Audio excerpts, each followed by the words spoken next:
Bem-vindo ao Gastro Talks, onde falamos como encarar as doenças gastrointestinais além da farmácia. Olá, pessoal, você está no Gastro Talks. Meu nome é Estela Marini. Meu nome é Candice Krumel. E hoje, Candice, nós temos uma convidada muito especial, que é a Bianca Naves. A Bianca, então, já falando um pouquinho sobre ela, tem um currículo maravilhoso, ela é nutricionista, formada já há 22 anos, então tem uma longa caminhada na nutrição. Ela se formou pela PUC de Campinas, ela tem especialização em nutrição em cardiologia pelo INCOR, e também de nutrição esportiva pela USP, e é certificada pelo Colégio Americano de Medicina do Estilo de Vida. Bianca, seja muito bem-vinda! Gente, eu estou muito feliz em participar desse podcast, desse momento, que eu tenho certeza que é muito bem pensado e, sobretudo, chega a inúmeras pessoas, inúmeras famílias. A gente tem a obrigação e a responsabilidade em levar informação de qualidade, com toda a ciência, né, com tantas evidências, mas de uma forma leve, gostosa, prazerosa, para que as pessoas tenham mais informação, mas, sobretudo, mais saúde. Perfeito. E justamente o tema do nosso podcast de hoje é comer bem, viver leve. O segredo do estilo de vida mediterrâneo.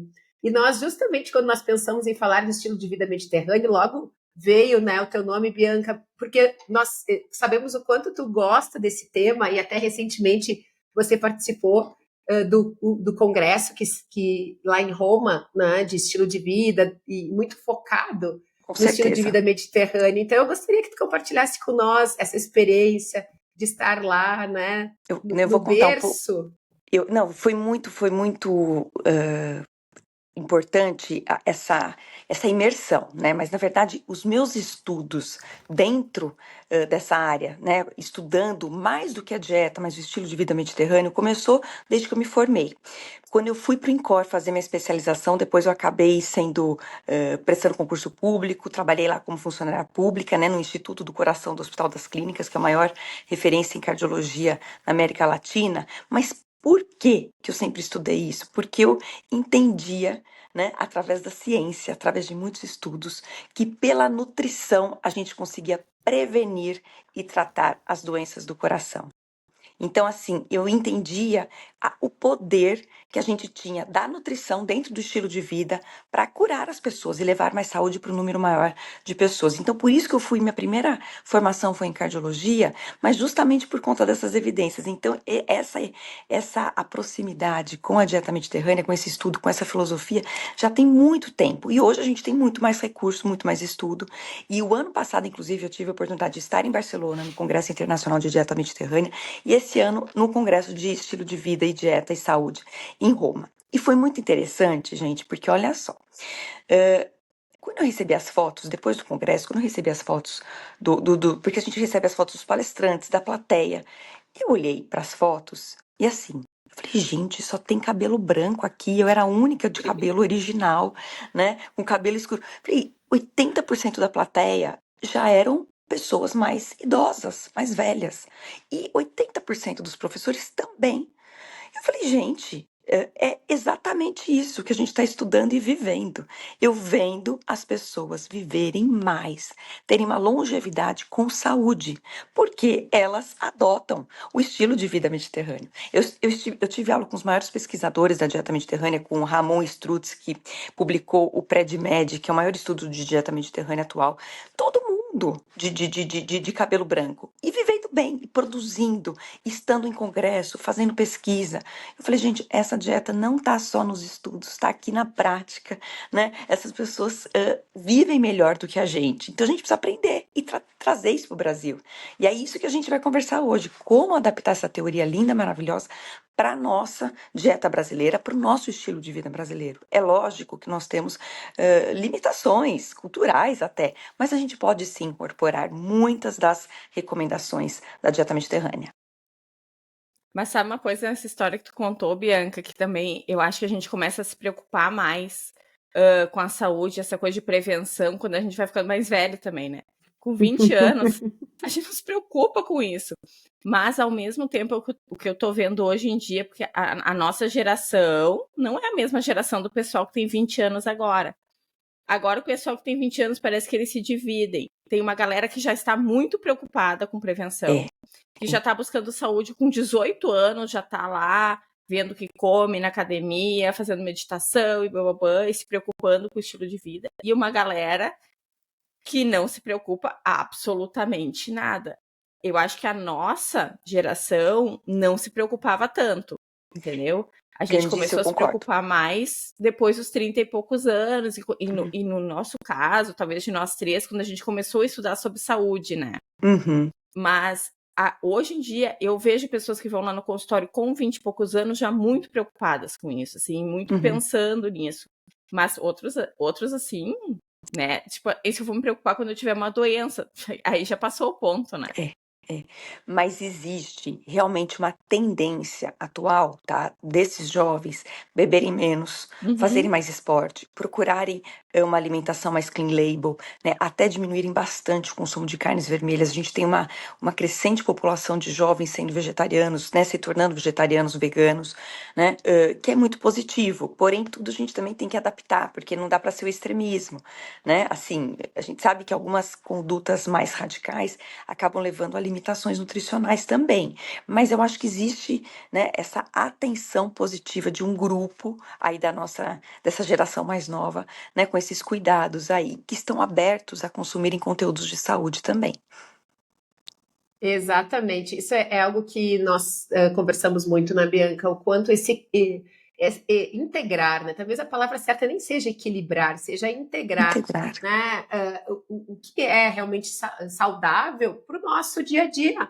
Porque daqui a pouco, hoje nós estamos numa noite especial, tem um jantar em família, enfim, tudo bem não ser aquela dieta tão saudável assim, mas que isso não se torne uma rotina na nossa vida, né? Estela, eu falo que para a gente ter exceção, a gente precisa de regra. E a exceção ganha espaço, né? A exceção da gente sair fora de um contexto, que seja uma viagem, uma situação social, ela faz parte, tá? Ela deve trazer, inclusive, saúde, porque é prazeroso, né? Você degustar novos alimentos que estejam fora do seu contexto do dia a dia. Mas a regra do dia a dia, a base do dia a dia, precisa ser algo que nos torne, né? Que nos traga saúde, que nos traga bem-estar, que nos traga disposição, que a gente entenda todo o funcionamento do nosso sistema fisiológico e que a gente saiba fazer as melhores escolhas para que a gente consiga dar conta de tudo que a gente tem, né? Para fazer no dia a dia, porque o que a gente almeja hoje é disposição, vitalidade e saúde. Óbvio que a gente deseja viver mais, né? Ter longevidade, com qualidade, mas hoje a gente já tem uma demanda muito urgente, né? Que é acordar bem, como a gente, né? Aqui trabalhando, cuidando de família, né? Então não adianta os princípios básicos bem feitos, que é a alimentação, que é o sono, que é uma vida ativa, né? Ela precisa prevalecer para a gente ter a exceção. E integrado o nosso dia a dia, né? Todas nós vivemos na montanha-russa da vida, com dias muito bons, dias não tão bons, com mais desafio, menos desafio, e eu justamente eu gosto muito dessa ideia de integrar, porque ok, hoje não deu para fazer exercício, mas eu vou deixar o carro mais longe, vou subir escada, vou achar formas de me manter ativa fisicamente, mesmo não dispondo daquela 1 hora para o exercício físico. Eu acho que isso tem muito a ver com o que nós vamos falar aqui no podcast. E justamente eu te convido a falar um pouco para nós sobre as evidências do estilo de vida mediterrâneo. Nós somos gastroenterologistas, eu sei também que você gosta, enquanto nutricionista, muito do assunto de saúde intestinal, de microbiota, mas claro que tem muito benefício da dieta do Mediterrâneo para os pacientes que buscam saúde intestinal, mas vai além, né? Então, justamente, eu te convido a falar sobre isso. Estela, com certeza, né? Então, hoje a dieta mediterrânea é a dieta mais estudada no mundo, né? E então, por isso ela até foi categorizada como a melhor dieta, né, dos últimos tempos. Mas é lógico que a gente tem que adaptar para cada cultura, para cada sociedade. Mas por conta das evidências científicas mesmo, né? A gente tem evidências científicas tanto na área da cardiologia, tanto na prevenção, quanto no tratamento das doenças cardiovasculares. Um dos estudos é o PREDMED, esse estudo já que tem anos e que a gente tem evidências bem recentes. A gente tem estudos mostrando da dieta mediterrânea na prevenção do câncer. E foi muito interessante que nesse último congresso congresso, foi apresentado para a gente um estudo novo mostrando que o vinho, né, pensando que a bebida alcoólica tem um prejuízo, vamos dizer, é um fator limitante, um fator deletério para câncer, né, o consumo de vinho, o consumo de álcool, vamos pensar o consumo de álcool excessivo, mas a dieta mediterrânea tem, né, o vinho como parte da sua cultura alimentar, mas mostrou que a mulher que consome vinho na quantidade moderada, tá, dentro da dieta e do estilo mediterrâneo, tem uma redução no índice de câncer de mama em 50%, tá? Sendo que quando a bebida alcoólica, em geral, está fora desse contexto, ela leva ao desenvolvimento, ela leva a maior incidência de câncer, tá? De mama, Então, assim, o inclusive, que né? mostrou foi o estilo de vida mediterrâneo, trazendo benefício com a presença do vinho, que tem seus benefícios nutricionais por conta do resveratrol, que é um potente antioxidante, tá? E nós temos, então, a longevidade, nós temos estudos mostrando sobre longevidade e redução do declínio cognitivo por conta dos polifenóis presentes na dieta mediterrânea, tá? E a gente tem um conceito novo hoje, que também foi abordado nesse último congresso, que é a dieta mediterrânea verde, que é uma atenção maior dentro do grupo das hortaliças para os vegetais cor verde escuro, tá? São novos estudos que estão chegando aí, mas mostrando esses benefícios nutricionais dos antioxidantes presentes nos vegetais de cor verde escuro, tá, gente? Então, assim, eu falo para vocês, consumir mais vegetais, mais frutas, verduras, legumes, cereais integrais, oleaginosas, que são as castanhas, e bebida alcoólica, no caso o vinho, tanto tinto quanto branco, com moderação, dentro de uma vida ativa, pode trazer benefícios, né? E outra coisa que foi muito discutida, hoje a gente não tem mais segurança no consumo de álcool, a gente não tem mais recomendação, índice seguro. De acordo com a Organização Mundial da Saúde, a gente não tem mais segurança, não tem. Antigamente eram duas doses por homem por dia e uma dose para mulher. Hoje não tem, isso caiu, né? Porém, dentro da dieta mediterrânea, quando a bebida alcoólica, o vinho tinto ou o vinho branco, que inclusive também tem seus benefícios inseridos dentro da refeição, podem trazer seus benefícios. Quando não é feito de uso recreativo, quando não é feito um consumo inadequado, né, fora de um contexto saudável, aí sim traz os seus benefícios. Então, gente, esse contexto, tá, geral, tá, a gente pode olhar e falar como é que eu posso trazer isso para minha vida. A base da dieta mediterrânea é o azeite de oliva extra virgem. O primeiro relato, né, pensando nos benefícios, foi por conta dos polifenóis e do ácido graxo monoinsaturado que conferiram efeitos positivos para a saúde cardiovascular. Mas é por conta, excepcionalmente, do azeite de oliva extra virgem, mas é lógico inserido dentro do estilo de vida mediterrâneo, tá? Mas esse seria o componente principal da dieta mediterrânea mais estudado. E agora a gente estuda mais os vegetais de cor verde escuro para todos esses efeitos: cardiometabólico, prevenção do declínio cognitivo, prevenção de câncer e também, tá, novos estudos mostrando melhora da microbiota intestinal com esse padrão alimentar, né, mostrando aí toda um controle, né, dessa saúde intestinal, né, trazendo aí maior proliferação das bactérias saudáveis e, consequentemente, melhor saúde digestiva, melhor imunidade, com tudo isso melhorando de uma forma o contexto geral da saúde de todos nós, do indivíduo que pratica essa dieta. E especialmente falando na parte metabólica, Bianca, tem estudos que mostram tanto da prevenção do diabetes, como também na questão da manutenção do peso. Porque nós temos que pensar que não existe, né, pelos estudos, nos últimos estudos mostram que não tem uma dieta melhor para a questão da perda de peso, mas tem que ser sustentável. Tem que ser sustentável. Tem que ser sustentável. E aí a gente tem estudos também mostrando, né, a dieta mediterrânea e a depressão. Por quê? Além dos compostos bioativos, enfim, de toda a melhora do sistema metabólico, mas também tem o prazer associado, né? Porque são alimentos palatáveis, são alimentos saborosos. A gente precisa saber usar esses alimentos no dia a dia e sair da monotonia, né? Se a gente for pensar nos cereais integrais e nas leguminosas, a gente tem na representação no Brasil é arroz com feijão, né? É arroz com feijão do dia a dia como base, né? Mas não dá para ser só arroz com feijão, tem que acrescentar os vegetais, tem que diminuir o consumo de carne vermelha, né? O brasileiro consome muita carne vermelha. Qual que é o prejuízo em relação a isso? É o aumento do consumo da gordura saturada. Então a gente tem que olhar para as outras possibilidades, né? A dieta mediterrânea, a base são os peixes e frutos do mar, mas aqui a gente, né, algumas regiões têm mais acesso aos peixes, mas quando não for possível, a gente pode consumir a sardinha enlatada, por exemplo, tem seus benefícios também, né? O salmão é mais fácil encontrar também, então a gente tem que adaptar e tentar equilibrar. Nesse caso, seria a palavra equilíbrio entre as fontes de proteína, né? Entre carne vermelha, carne branca, entre peixe, entre ovos, para diminuir um pouco o consumo da gordura saturada, que é pró-inflamatória e tem todos os seus efeitos deletérios para a saúde cardiovascular. Hoje em dia eu acho que a dieta mediterrânea ela tá em todas, assim, porque se tu vai estudar qual é a melhor dieta para artrite, né?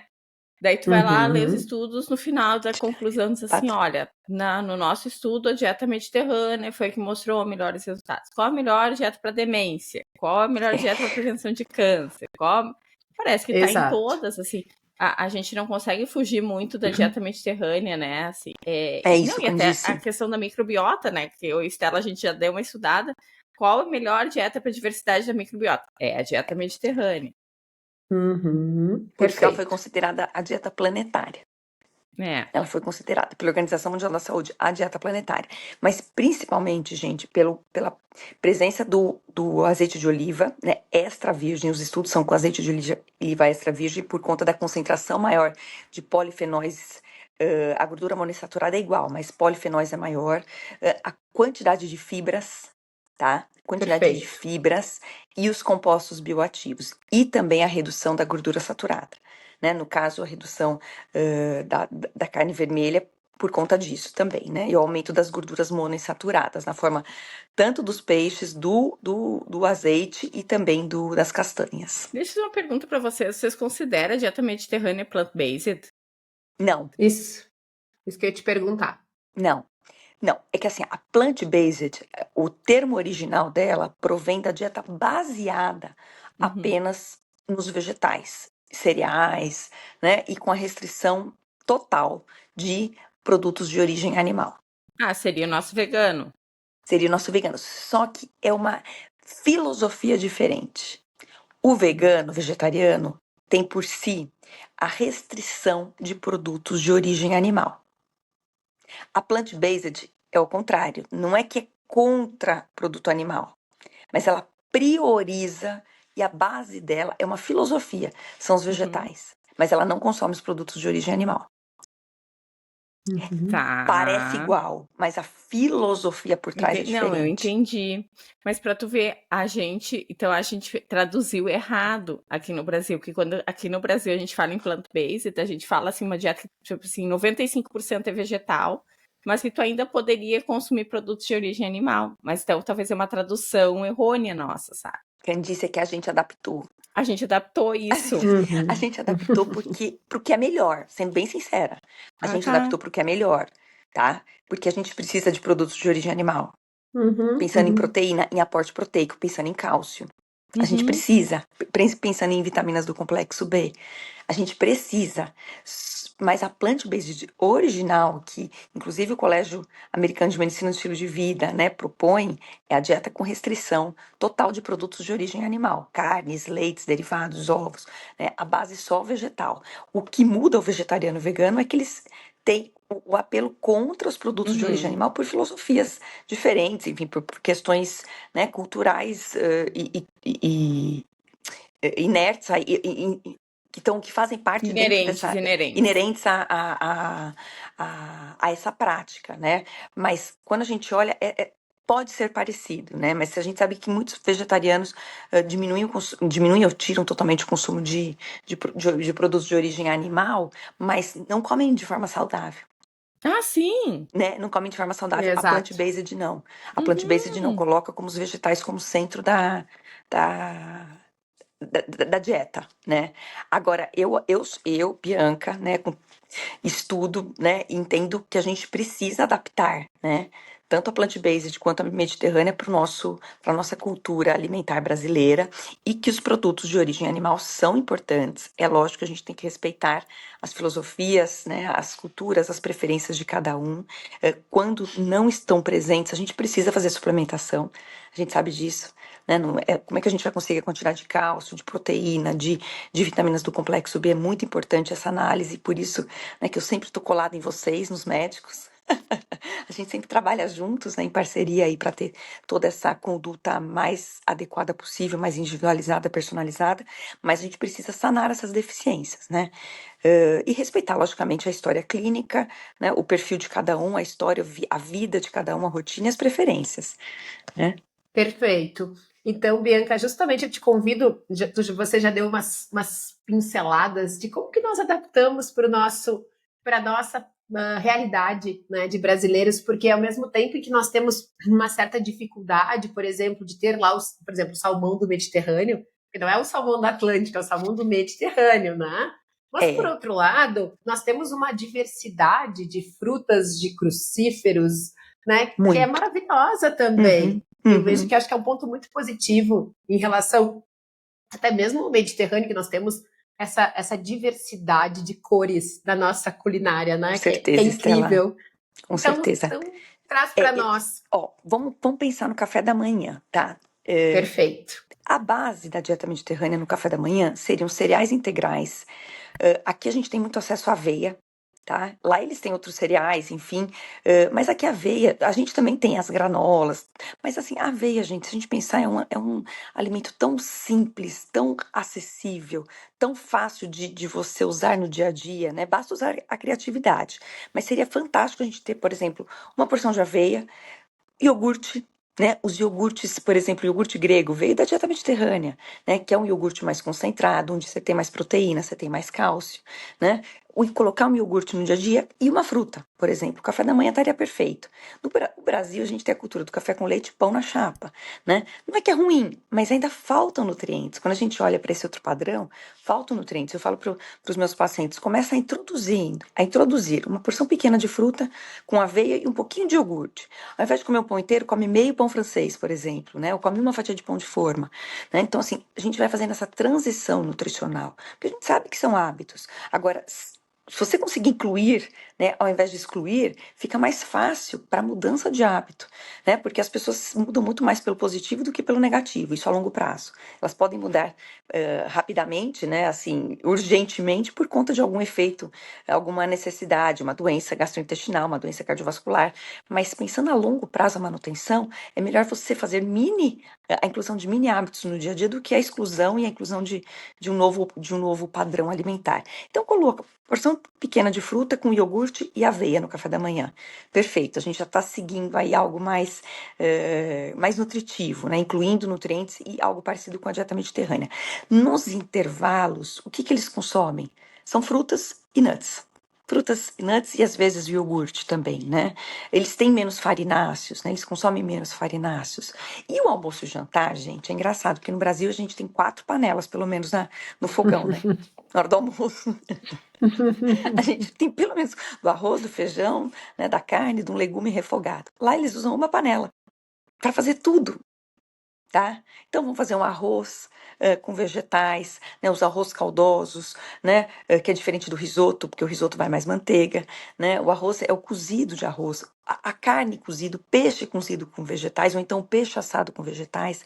Eles são mais inteligentes nesse sentido, eles são mais inteligentes, não, vamos falar mais práticos, tá? Porque aqui ainda muitas vezes a gente tem rede de apoio, tudo, mas lá não, eles se viram. Então, para facilitar a vida, eles fazem uma bela salada, tá? Que aqui a gente tem todos os tipos de cores de vegetais, né? Quanto mais variado for, melhor. Inclusive, você tem um maior aporte de compostos bioativos, de substâncias antioxidantes aí também. E aí eles usam uma panela para cozinhar o arroz, o grão de bico, a carne, o peixe junto, enfim, fazem isso, né? Então, acho que a gente tem que também olhar essa prática, né? Tem a composição dos alimentos, dos ingredientes, mas também tem como eles preparam para facilitar a vida, né? E na Espanha, eles têm um refogado que é o sofrito. O sofrito, a base é azeite, não é pouco azeite, tá? Cebola, tomate e pimentão. O sofrito, tá? Tem muitos estudos mostrando os benefícios antioxidantes do sofrito, tá? Ah, Bianca, mas aquecer o azeite, você perde os nutrientes? Não, não perde os nutrientes, não oxida, não muda para gordura saturada, é mito isso, a gente só sabe que muda a composição quando o azeite, qualquer gordura entra em ponto de fumaça, ou seja, que também se torna impossível o consumo, tá? Tá, gente? Então essa é uma informação importante, não tem problema cozinhar com azeite, nem fritar com azeite, tá? Que a gente não quer também o excesso de gordura, excesso de caloria.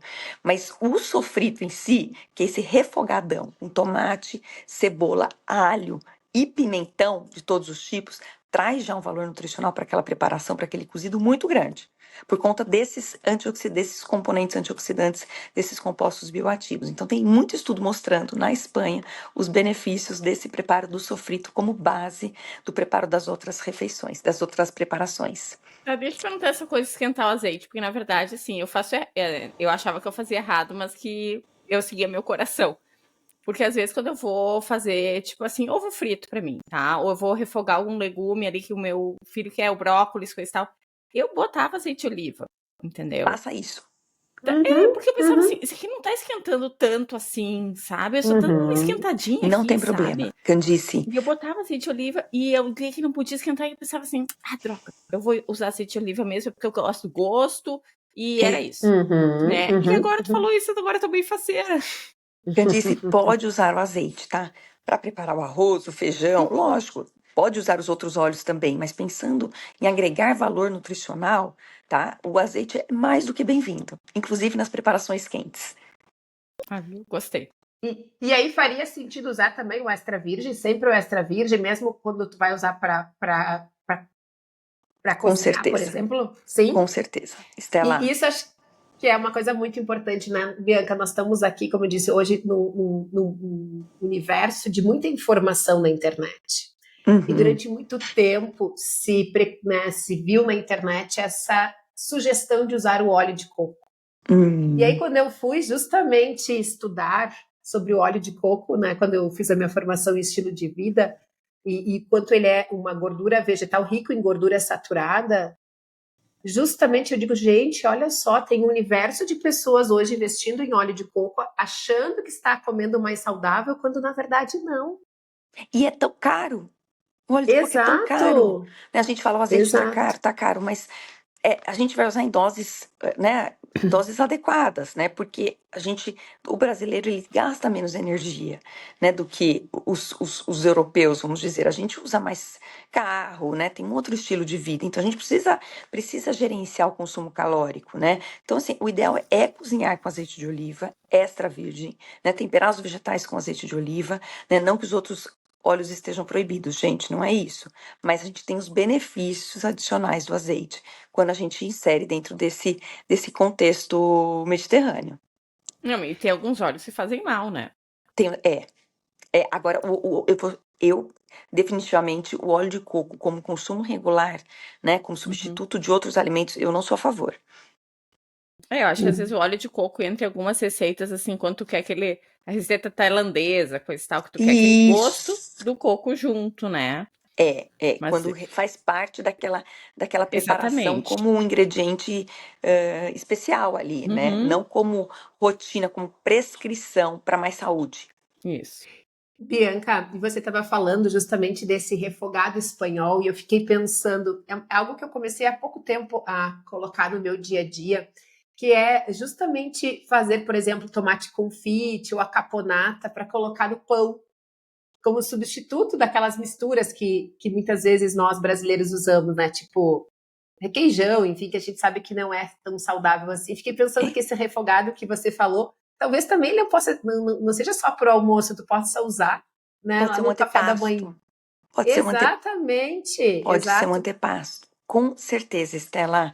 Assim, e você imagina só, você agregar mais nutrição, e eu falo por isso da dieta inclusiva, a cada momento, né? Não é pra gente ficar neurótico com isso, nada disso, mas assim, a gente pode adicionar alimentos e preparações que tragam mais nutrientes pra gente, né? Que Perfeito. tragam mais saúde. Isso pode começar desde o café da manhã, né? E mesmo, por exemplo, o abacate no café da manhã, que é rico em gordura monoinsaturada, né? Uhum, É muito bem-vindo, né? O abacate não é uma fruta do Mediterrâneo, né? Mas ele tem uhum. nutrientes que condizem Estão com de acordo. os padrões mediterrâneos, né? Condizem os polifenóis, a gordura monoinsaturada, né? Então, assim, a gente tem que olhar para a diversidade. As pessoas muitas vezes têm receio em experimentar, né, novas preparações e mudar, porque você está no automático. Todo dia eu tomo o meu café da manhã dessa forma. Mas nós, como profissionais da saúde, eu como nutricionista, vocês como médicas, né? A gente pode estimular, né, essas pessoas a começarem pela inclusão. Vamos incluir. Exato. Porque a Uhum. pessoa que está com a fome, né, o apetite e a saciedade controlado, naturalmente ela vai diminuir o consumo dos outros alimentos. A gente sabe que existem, né, alterações neuroquímicas aí que podem atrapalhar esse sensor da fome e da saciedade. Mas para quem está com o sensor da fome equilibrado, né, que não está com perfil metabólico inflamado, enfim, a gente consegue falar, vamos incluir. Vamos incluir, porque naturalmente elas vão diminuir a quantidade dos outros alimentos que estão em excesso. Quando você inclui salada vegetal, que seja cru, cozido, refogado, naturalmente você diminui o consumo de carboidrato e de alimentos gordurosos na refeição, né? Então venha, aí eu acho que algo que a gente pode trabalhar no dia a dia no consultório, para quem está nos escutando, né, que é a inclusão e não a exclusão, a princípio, né? Mas uma coisa que desregula bastante esse centro da saciedade é o açúcar, né?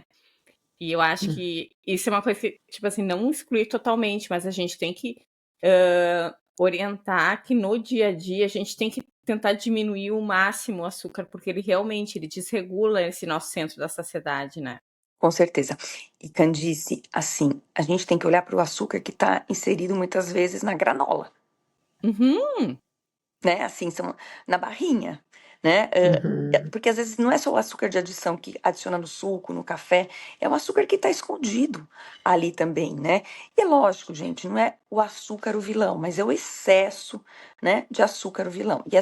Bom, vocês sabem, né, quantas pessoas, principalmente as mulheres, relatam: nossa, mas eu tenho muita vontade de comer doce à tarde, eu tenho muita vontade de comer doce à tarde, né? Não aguento, assim, muitas vezes você vai ver a dieta alimentar, desde o café da manhã, tá pobre nutricionalmente, está carente, inclusive faltando carboidrato, né? Quando você regula, quando você organiza ali, o relato é assim: nossa, me diminuiu a vontade de comer doce. O que aconteceu? Então, você está melhor nutrida, você não precisa de energia rápida à tarde, né? Você reconfigurou os seus prazeres alimentares também, né? Então, assim, é um processo, porque as pessoas falam, eu tenho necessidade de açúcar, mas não é uma necessidade, né? É um condicionamento, né? Onde muitas vezes você está restringindo, restringindo, restringindo. O organismo, principalmente o cérebro, precisa de energia rápida, né? E aí vem aquela associação mental que a gente tem, todos nós temos, que o açúcar vai repor, né? O doce vai repor essa fadiga aí rapidamente. E é verdade, né? Mas precisa condicionar, recondicionar essas escolhas alimentares, eu falo que desde o café da manhã. E na Eu verdade, às vezes, essas dietas restritivas e fazem isso que tu fala. O cérebro fica pedindo a caloria muito rápida, então tu fica cuidando muito uma dieta restritiva quando tu vê, tu come muita porcaria de uma vez só, né? Exatamente. E essa questão de reforçar o café da manhã, é esse equilíbrio do café da manhã, de sempre conter as frutas, né, como fonte de micronutrientes Nutrientes. e de fibra, mas Uhum. ao mesmo tempo a proteína e o carboidrato, que realmente uma das grandes questões do brasileiro é realmente a falta de proteína no café da manhã e de fibra, né, E de Bianca? fibra. E de Eu lembro, fibra. eu me lembro que no Gut Brain de 2023, a Lara trouxe um estudo da USP, onde eles simplesmente fizeram uma pequena mudança na alimentação no café da manhã do brasileiro, uma adaptação, e teve uma resposta muito significativa. Não, exatamente, começando pelo café da manhã, né? E aí, quando tem muitos pacientes que falam, eu não tenho apetite na hora que eu acordo, né? Eu não gosto de tomar café da manhã. Aí, quando você vai olhar o hábito alimentar, a pessoa janta tarde e come muito.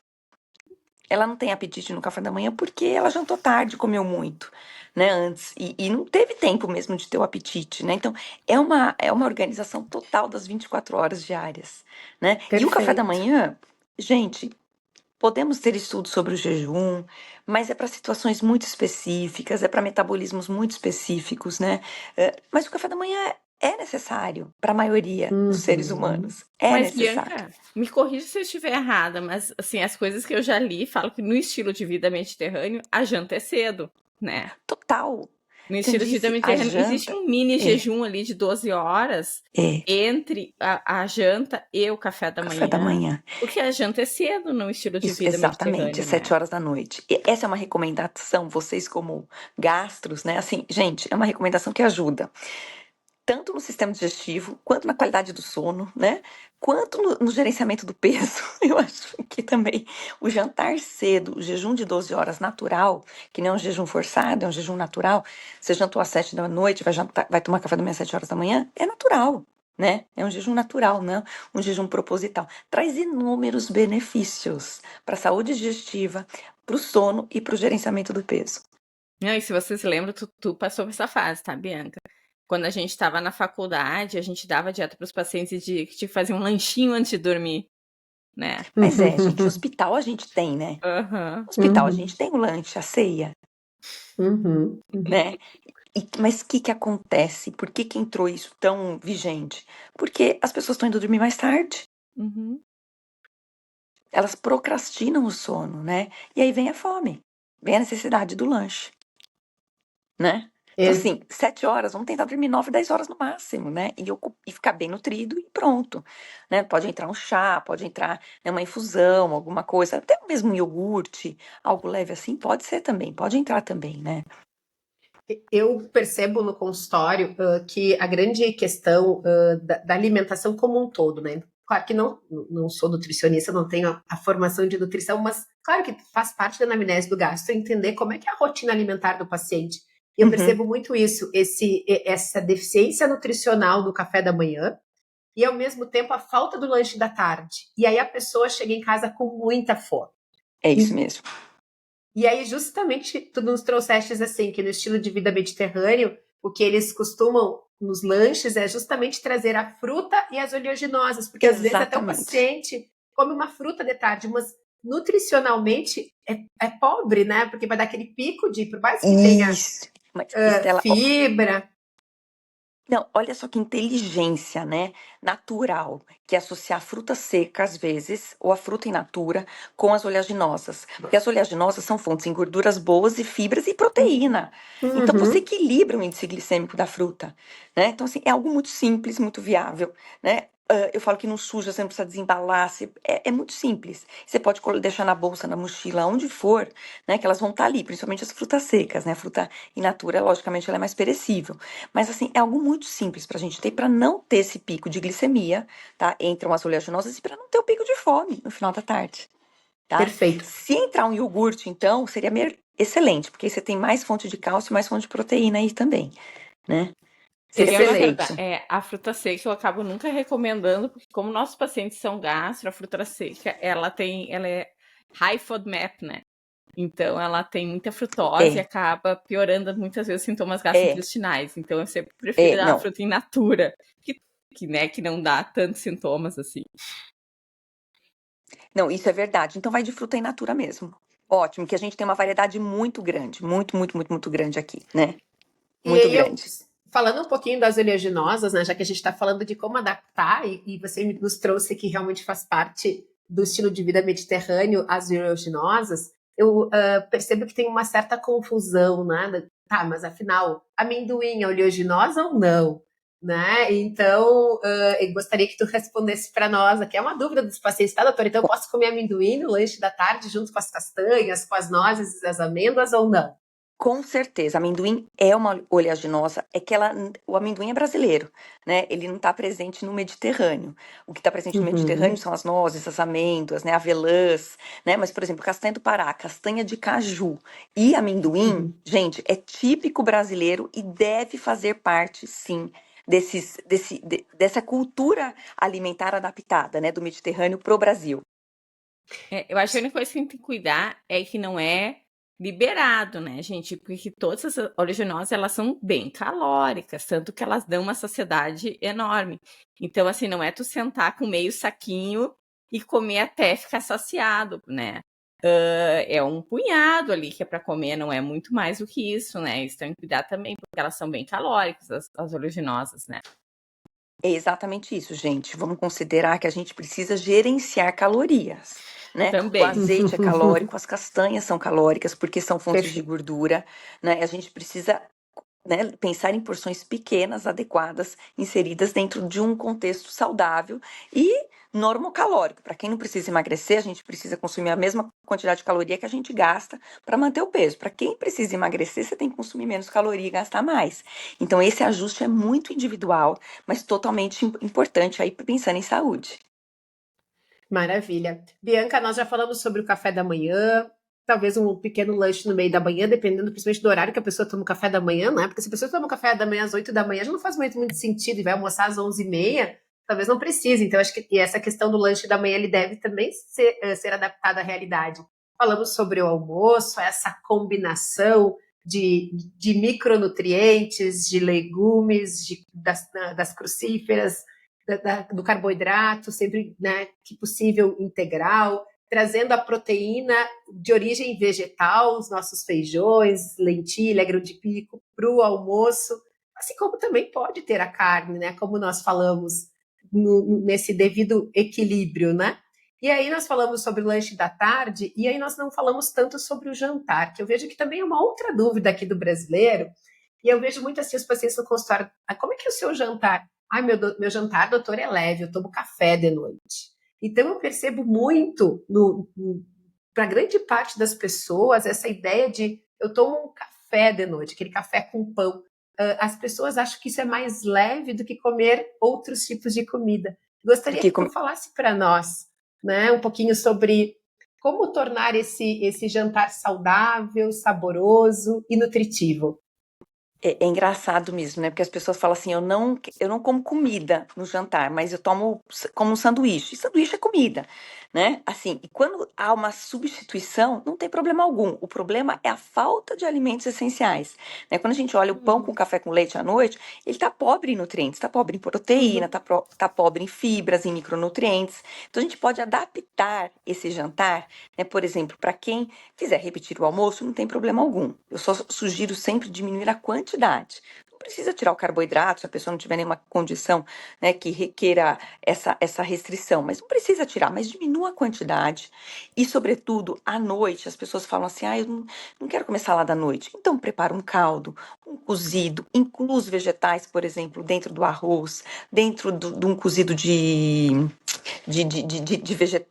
carne, por exemplo, de frango, dá para incluir, né, tranquilamente. Agora, um sanduíche, tá, gente, não tem problema. Desde que o sanduíche tenha vegetais, desde que o sanduíche tenha uma proteína magra, pode ser, por exemplo, ricota, pode ser peito de frango desfiado, pode ser a sardinha em lata, pode ser o atum em lata, pode ser um ovo cozido, um ovo mexido, um omelete, mas não pode faltar os vegetais e a proteína à noite. A gente tem que tentar, por exemplo, o pãozinho à noite, coloca um tomate, coloca um queijo branco, já começa a melhorar o padrão alimentar.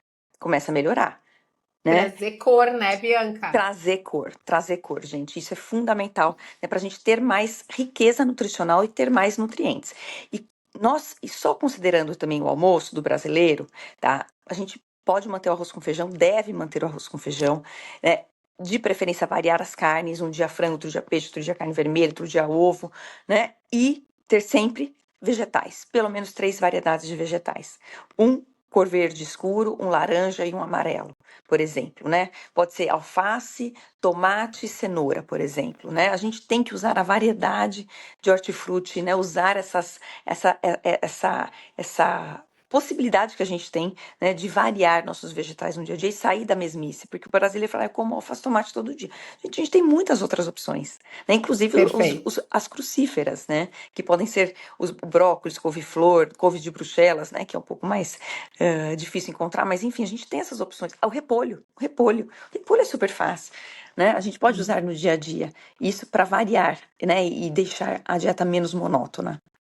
Perfeito. Essa cor, né, Bianca? Eu sempre digo que trazer mais cor para o prato, né? Digo para os meus Ex- filhos, tem que ter pelo menos 5 cores, né? é, Tentar ter 5 cores no prato. E aí acho que fica mais fácil de nós fazermos escolhas melhores. E para microbiota intestinal, isso é maravilhoso. A gente sabe o quanto aquela diversidade da microbiota, né? De 500 a 1000 diferentes gêneros. Imagina, e cada um, a gente sempre fala que cada colônia tem uma preferência por uma determinada fibra de um determinado alimento. Então, alguns gostam mais da fibra do tomate, outras gostam mais da fibra lá da crucífera, e assim vai indo. Então, outros mais da aveia. Então, a gente vai conseguindo justamente trazer esse equilíbrio da nossa microbiota e, ao mesmo tempo, associando a essa a satisfação. A gente sabe que para um hábito ser mantido a longo prazo, ele precisa gerar prazer. Se não é prazeroso, se aquele prato... Exatamente, se não era para aquele prato assim, puxa, que bom que eu vou comer isso, tu não vai conseguir manter por muito tempo. Não é sustentável. Exato, e eu acredito muito que no Mediterrâneo, um dos grandes aprendizados é que a alimentação para eles é visto como cultura, faz parte da cultura deles. Mas ao mesmo tempo eles trazem essa ideia do prazer, e aí vem o mindful eating. E aí eu fiquei pensando, quando tu falaste assim, puxa, eles simplificam o preparo. Eu fiquei pensando, nossa, que inteligente, porque assim sobra mais tempo para tu degustar, né? Porque às vezes tu fica lá 1 hora preparando a comida, e aí sobrou 15 minutos para tu comer, e aí tu acaba tendo que comer um pouco mais rápido. E realmente está muito de acordo com o que eu penso, né? Em facilitar o preparo, no sentido de tempo ali do preparo, para poder sim degustar aquele momento. E cada vez mais, né? Eu li um livro que é Terapia na Cozinha, do Dr. Arthur Guerra, junto com uma chefe de cozinha, e eles falam que a mesa é a maior rede social que existe. É perfeito, porque a gente está ali compartilhando, né? Compartilhando nossas experiências, nosso dia, nossas memórias, nossas angústias, nossas alegrias. A gente compartilha tudo à mesa, né? E eu acho que a gente não pode perder isso. Inclusive, a gente tem que incentivar o sentar à mesa e o comer com prazer, comer em família, pelo menos uma refeição por dia, né? Ter um momento em família ao redor da mesa.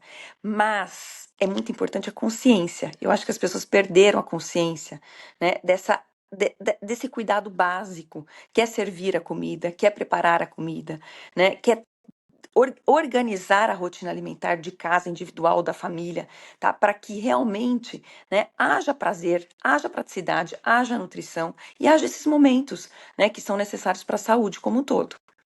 E eu acho assim que nessa correria do dia a dia a gente acaba muitas vezes diminuindo ou pulando o tempo das refeições, né? E eu vejo comigo assim, um dia que tá muito, tipo assim, eu tenho muita coisa, onde é que eu consigo tirar o tempo? Do almoço? Do horário do almoço, né? E ontem eu tava conversando com uma paciente que ela tinha assim uns episódios de refluxo, principalmente depois do almoço. Ela almoça na firma, tem 1 hora para almoço. Daí ela falou assim: eu como, e daí eu já vou caminhando pro meu local de trabalho, e daí eu já volto e já começo a trabalhar. Eu falei, bom, não faz a digestão, né? Então, querendo ou não, o nosso dia a dia também fez com que a gente comesse mais rápido e comesse pior, né? Mas tem algo, Candice, que eu acho importante nós falarmos aqui, que nós já fizemos, inclusive, um podcast específico sobre isso, que é o uso da tela no momento da refeição. E até eu gostaria, né, de convidar a Bianca a falar um pouquinho para nós, se lá no estilo de vida do Mediterrâneo as telas estão tão presentes como está na mesa do brasileiro. Hoje, isso realmente é algo que chama muito a atenção, né? Nós gravamos justamente um podcast sobre isso, o impacto da tela, né, na saúde intestinal, no momento da refeição, no momento de ir no banheiro e na hora de dormir. E o quanto, claro, os estudos são novos, né, mas nós já estamos tendo literatura que embasa que isso não é uma prática saudável. E aí, Bianca, eu gostaria que tu contasse um pouquinho para nós, né, lá no congresso, se foi abordada essa questão das telas. Isso não foi abordado. Isso não foi abordado, mas nós sabemos que o brasileiro é a segunda população mais conectada no mundo, tá? Então, assim, o brasileiro é por si só dependente das telas. O europeu tem uma relação diferente com mídia social, né? Com esse consumo de informação na internet. Então, eles usam menos tela, isso é dado mesmo. Então, eles têm mais presença. Naturalmente, eles têm mais presença, porque a gente se divide em vários focos de atenção, né? Quando você está se alimentando, é para você se alimentar e conversar, né? Ou quando você está com mais gente. Agora, quando você está com a tela, você está diminuindo totalmente a atenção, dividindo mais ainda. E não prestando atenção nos sinais do seu organismo, inclusive no sabor, na palatabilidade, né? Nas preferências, na mastigação. Né? Assim, você engole, muitas pessoas engolem a comida e tem problemas gastrointestinais, inclusive problemas digestivos por conta da mastigação, simplesmente, né? Então é algo que a gente precisa cuidar melhor dos brasileiros, né? Chamar mais atenção para esse hábito tão básico, mas que está sendo comprometido aí pelo desvio de atenção que a gente acaba tendo. Perfeito. E isso de poder comer, como tu falaste, né, com atenção. E aí eu vejo duas questões. Ou às vezes a pessoa está comendo completamente desconectada daquele momento que pode ser super prazeroso, mas tu precisa ter atenção. Nós sabemos que os receptores do paladar, depois da terceira ou quarta dentada mordida, eles praticamente estão saturados. Tu precisa prestar atenção, senão tu já nem sente mais o sabor. E aí a pessoa está lá com a tela, é óbvio que a tela ela chama mais atenção. E a outra questão que eu vejo, às vezes, Candice, no cenário aqui do consultório, é assim: o paciente tem 1 hora de almoço, puxa, bastante 1 hora de almoço, mas ele almoça rápido para ir para o celular.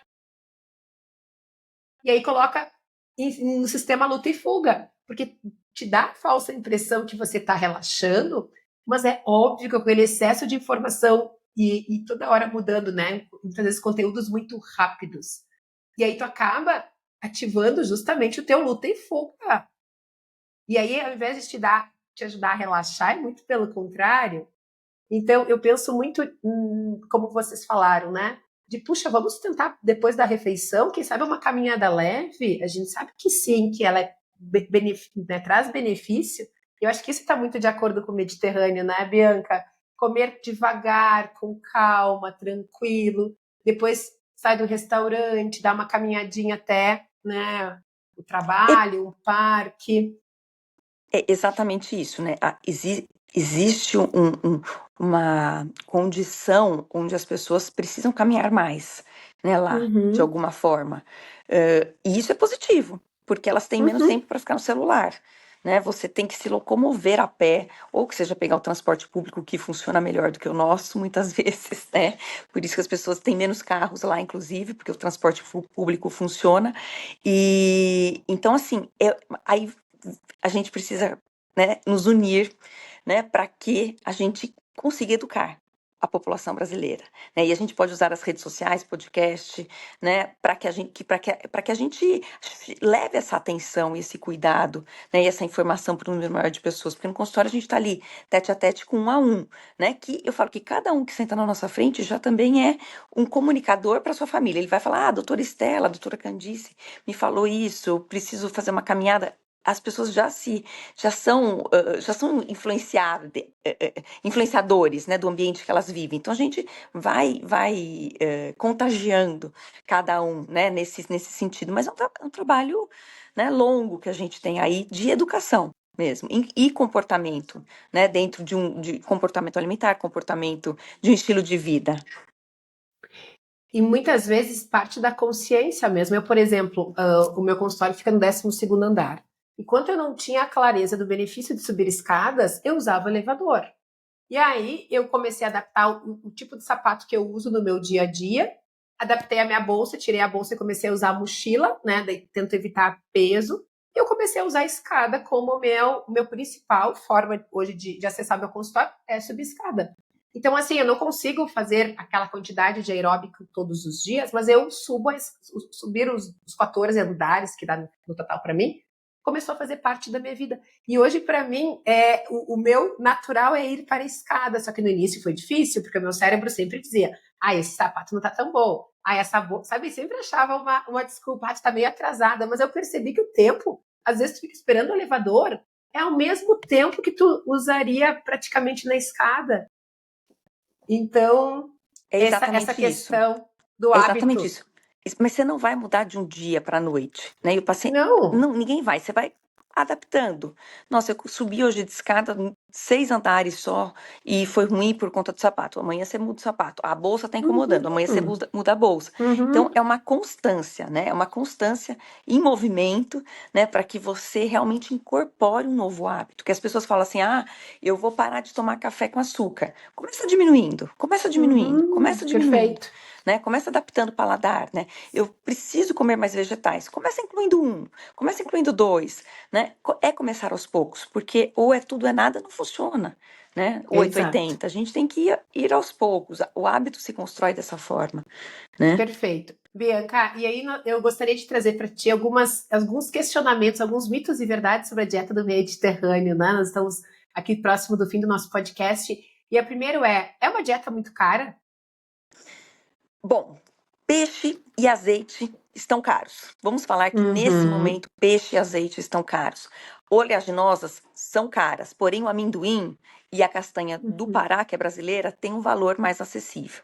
Os vegetais não. A gente pode, inclusive, né, privilegiar os vegetais da cor da época, que são vegetais mais em conta. Para quem frequenta a feira, eu falo, vai na hora da xepa, que é o final da feira, que você consegue promoções excelentes. E o arroz com feijão, que a gente está adaptando para a dieta brasileira, também tiveram alguns aumentos, o arroz e o feijão, nos últimos tempos, mas ainda a gente considera alimentos viáveis, acessíveis, né? Então, gente, é saber administrar, saber gerenciar, e eu falo que dentro de um orçamento familiar, né, a gente precisa destinar essa verba para esse cuidado alimentar e evitar o consumo daqueles alimentos que não são necessários, que muitas vezes são mais caros, inclusive, né? É você mudar a consciência, mudar a mentalidade, mudar, né, conversar com a família e falar, bom, a gente vai priorizar isso ao invés daquilo, porque a gente sabe que a economia, né, do brasileiro sofreu muito nos últimos tempos, mas a gente tem que procurar alternativas e viabilizar e, sobretudo, priorizar o que é essencial. E às vezes uma questão de organização também, né? Porque às vezes eu fico mega empolgada, daí eu vou lá e compro um monte de verdura, de hortaliça, de sei lá do que uma semana depois metade tá estragado, né? Então acho que assim, prioriza. Essa semana eu vou comer mais isso, pra, né, não estragar. Na outra semana eu como isso, né? Tipo assim, tu escolhe 3, 4 para comprar e tu consome aquilo ali mesmo, do que tu se empolgar e ir lá pra todas que tu vê, todas as cores, vai comprar tudo. E depois no final de semana estraga e tu assim, não valeu a pena, porque estragou, então semana que vem não vou comprar nada. É isso mesmo. A organização é fundamental, gente. Fundamental. Exato. E eu percebo na minha rotina que a organização, para mim, no final de semana. Eu preciso, no final de semana, já é quando eu vou no mercado, é quando eu vou na feira, e aí eu já deixo, né? Eu lá em casa eu tenho uma ajudante, mas muitas vezes sou eu que cozinho, então eu já deixo, eu acabo muitas vezes fazendo a comida, né? Tipo, feijão no final de semana. E aí eu congelo. É melhor feijão fresco? É óbvio que é melhor. Mas é melhor eu ter o feijão congelado, né? A gente sabe que perde pouco as propriedades, do que, por exemplo, não ter o feijão no dia a dia da nossa casa. Eu percebo que para as crianças e para nós também, eu particularmente amo arroz com feijão, né? Depois que eu faço certinho a técnica do remolho, deixo aquela quantidade grande de água, enfim, realmente diminui muito os sintomas, né, de gases, enfim, que muitas vezes as leguminosas trazem. E o quanto nutricionalmente é um alimento muito rico, né? Os pacientes às vezes não se dão conta que feijão é fonte de proteína. E o quanto incluir mais o feijão, não é que a carne não vai fazer parte do meu almoço, mas ela vai ocupar um espaço menor no meu prato. Exatamente, Estela, o feijão, o grão de bico, né, o feijão branco, a ervilha, a lentilha, né, podem ganhar protagonismo em nossos pratos, né? Porque são alimentos altamente nutritivos e sabendo prepará-los, a gente tem um efeito benéfico, né? Porque muitas pessoas relatam mesmo a indigestão, aumento da flatulência, enfim, mas o remolho é fundamental. Por exemplo, essa semana eu fiz molho à bolonhesa aqui em casa. E você usa para várias preparações, né? Mas o que eu coloquei no molho?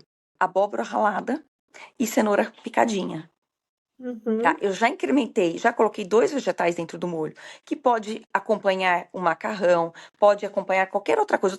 Ontem à noite eu comi esse molho com uma fatia de pão integral e salada. Foi meu jantar, por exemplo, né? Porque o molho já estava bem rico, nutritivo, tá? E comi com pão, por exemplo, com pão integral de fermentação natural, foi perfeito. Então a gente deve usar a inclusão desses alimentos, né? E sobretudo essa criatividade no dia a dia, para não ficar monótono. Perfeito. E muitas vezes os pacientes trazem isso de achar que o pão é o vilão, e quando na verdade depende, né? Como a Candice sempre fala, se for comer pão no café da manhã, no lanche da manhã, no almoço, na janta, é óbvio que é muito pão. Mas tu poder incluir o pão no dia a dia, né? Especialmente se ele for integral, um pão saudável, pode estar presente no café da manhã, uma fatia, mas tu vai estar colocando sobre esse pão alimentos nutritivos que vão te trazer saciedade. E sobre a questão do consumo de peixe, né? Uma outro mito ou verdade. Tem que comer peixe todos os dias pra gente seguir? 3 vezes por semana. É fato. 3 vezes por semana e vale sardinha, tá, gente? Vale atum também, em lata, tá? Mas são 3 vezes por semana. Quando a gente não tem essa ingestão adequada, vale avaliar a suplementação de ômega 3. Perfeito. E sobre a questão da carne vermelha, né? Preciso cortar a carne vermelha? A recomendação na dieta mediterrânea é que o consumo seja feito 2 vezes por mês. Nossa, não sabia Os que era tão gaúchos, pouco coitado. assim. 2 Os vezes por gaúchos não é mês. sustentável. Muitos gaúchos, exatamente. Para o brasileiro em geral, muito menos pelos gaúchos, meu Deus do céu. Mas assim, o que eu falo? Então vamos consumir a carne vermelha magra, patinho, né? Alcatra. Patinho é uma carne muito fácil, mais acessível, né? Então são carnes magras. E pergunta para o açougueiro qual carne magra você tem aí hoje, que ele sempre vai saber, né? Pede para tirar gordura em excesso e evita ao máximo as carnes gordurosas. Perfeito. Alguma pergunta mais, Candice? Não, tô só ouvindo aqui, só pensando no churrasco do domingo. Bom, a gente tem 2 vezes por mês, tá, Candice? Mas tu sabe que eu não sei onde é que eu li, faz muito tempo, o negócio até da gordura, porque a gente tem essa mania de botar farofa no churrasco, né? O gaúcho. O gaúcho, também. isso. Não, Aqui que daí também. a farofa ela se gruda na gordura e faz com que ela seja menos absorvida. Então tem essas coisas assim também que são, como tu falou uma vez, que são hábitos que vão vindo de geração em geração e que a gente não entende muito bem. Quando tu vai estudar, tu diz assim, então é por isso que a gente come farofa junto. E né? É a mesma questão de comer como entrada, ao invés do pão de alho, como tem muito aqui no sul, comer um belo prato de salada, né? Exatamente. A gente sabe que vai estimular o trânsito intestinal, inclusive vai nos ajudar na prevenção, né? De constipação, enfim, coisa que na alimentação rica em carne pode acontecer. Não, sabe que meu pai vem aí, ele pergunta, o que precisa levar? Eu falo, não traz nada. Ele sempre traz salada, entendeu? Ele não consegue comer churrasco sem salada. Perfeito. Olha que legal. Não existe isso. Só que ele vai comendo junto, né? Tudo junto. Mas é isso, porque na verdade a fibra também faz esse papel de meio que um balanceador ali pra gente não absorver toda aquela gordura, né? É isso Perfeito. mesmo. É isso mesmo. É isso Bianca, mesmo. convida você deixar a mensagem final, então, para o nosso episódio. Gente, comer bem faz muito bem, né? E ter uma vida leve é mais gostoso ainda, mais prazeroso. Que essa seja a motivação para que a gente continue buscando mais saúde, né? Buscando autocuidado, buscando o que faz sentido para cada um de nós. E nós, como profissionais da saúde, somos responsáveis em levar educação, informação, para que todos tenham uma vida muito bem nutrida e muito bem vivida. Exato. E eu sempre digo, Bianca, eu acho que a grande questão hoje é nós resgatarmos o amor. O amor à nossa vida. O amor à comida, sim. Menos terrorismo e mais amor, gente. É o nosso combustível, que coisa maravilhosa nós podermos morar num país com tanta diversidade. Então, eu acredito muito nisso, né? Que o amor nos mova a sempre a fazer escolhas melhores, né? E aí, eu digo, quem ama, cuida, né, Bianca? Então, quem ama, cuida. A gente vai saber as melhores escolhas, mas a gente precisa justamente diminuir essa correria da mente, né? Essa velocidade de pensamentos. Então, calma, uma coisa de cada vez. Né? Relembrar, várias vezes eu falo para mim mesma, eu não sou um robô. Calma. Eu não preciso ter pressa, porque a gente se acostuma a ter pressa também, né? E acredito que nós resgatarmos esse modo mais mindfulness tem muito a ver com o estilo de vida do Mediterrâneo. Com certeza. Gostaria muito de agradecer, Bianca, a tua participação. Foi um podcast incrível. Tenho certeza que vai auxiliar muitas pessoas a repensar as suas escolhas do dia a dia, buscando, sim, escolhas melhores. E Convido você a deixar, então, o teu contato para que as pessoas te encontrem nas redes sociais. Bianca Naves, gente, eu tenho meu site www.biancanaves.com.br, no Instagram eu tô Bianca_Nutri, é fácil me achar, gente, e mandem mensagem, o que tiverem de dúvidas, questões, informações, sugestões, fiquem à vontade para me mandar diretamente, viu? Eu quero que contem comigo, foi um prazer enorme aqui, gente, foi um prazer enorme esse bate-papo super nutritivo, cheio de prazer, cheio de amor, Chegou da né, fome. né? E vamos agora cozinhar, gente. Eu convido todos vocês a cozinhar, colocar literalmente a mão na massa e começando pelos vegetais e as proteínas são muito bem-vindas também. Curtindo esse momento, né? Curtindo esse momento. O meu Instagram, então, é Estela, com esse mudo Marine Gastro. E o meu é candicecromil.gastro. Então, esperamos vocês no próximo episódio. Um bom dia. Um beijo, Tchau, gente. pessoal. Um beijo. Super Até obrigada. mais. Um beijo. Tchau, Tchau, tchau. tchau.